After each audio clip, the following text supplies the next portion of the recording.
こんにちは、サニーです。皆さん、刺繍糸の収納はどうしていますか？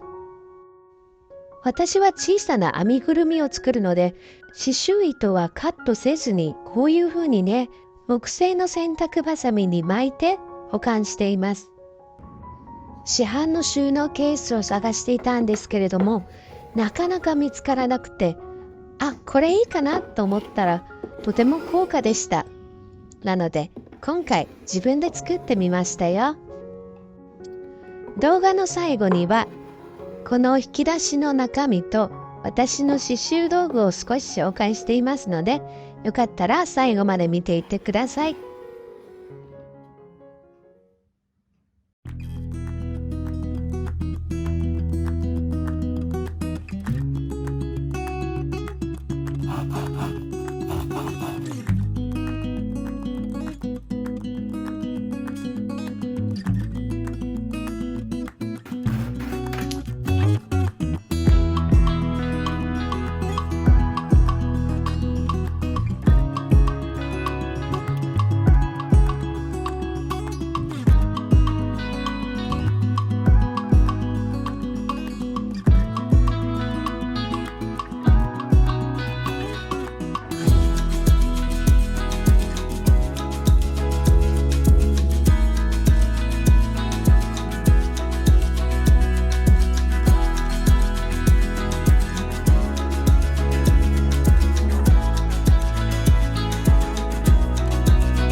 はい、完成しました。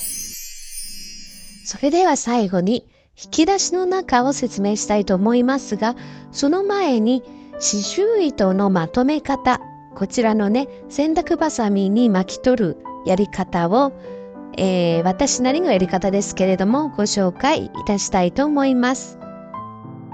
まず刺繍糸の束の糸端ですね。DMC の刺繍糸の場合は色番号の方側にちょこっと糸端が出ています。その糸端を引っ張ってある程度出したら洗濯バサミに巻きつけます。全部糸を引き出してしまうと、また絡まってしまう恐れがあるので、私は少しずつ出して糸を巻いていきます。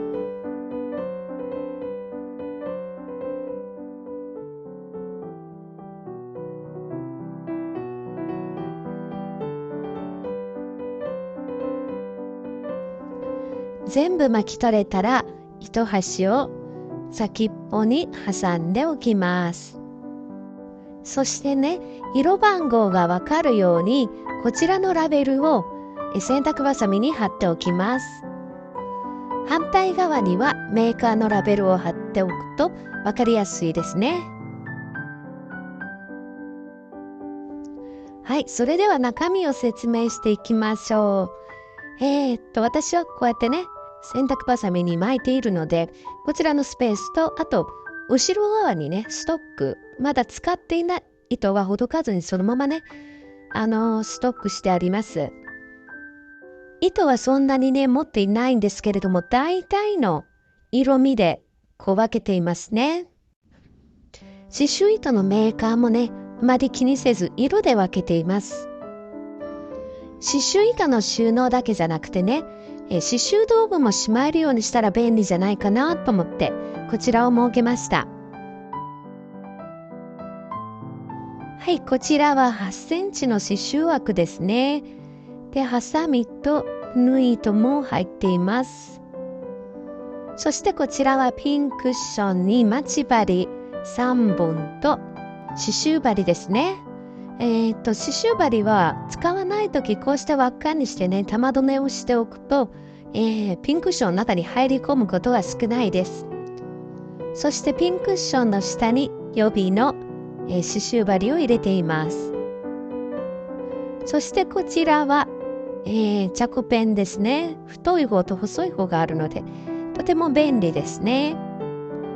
そしてこちらはね、極細の、印付けペンなので、細かなパーツをね、作るときにとても便利で使っています。はい、そしてこちらは短い物差しですね。こういうね、小さなところに入るので、とても便利です。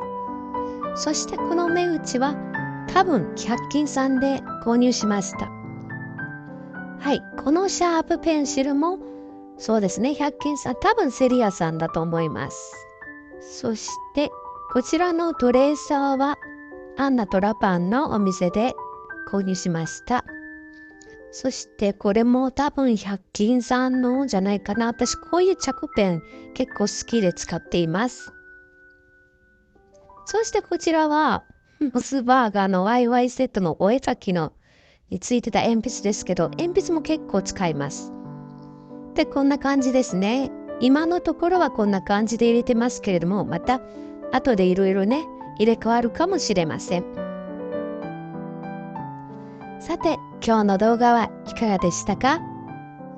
私が刺繍を始めたのは小学校2年生の頃。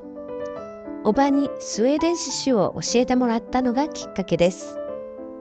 その頃刺繍糸は確かお菓子の空き箱か何かに入れていた気がします。それではまた。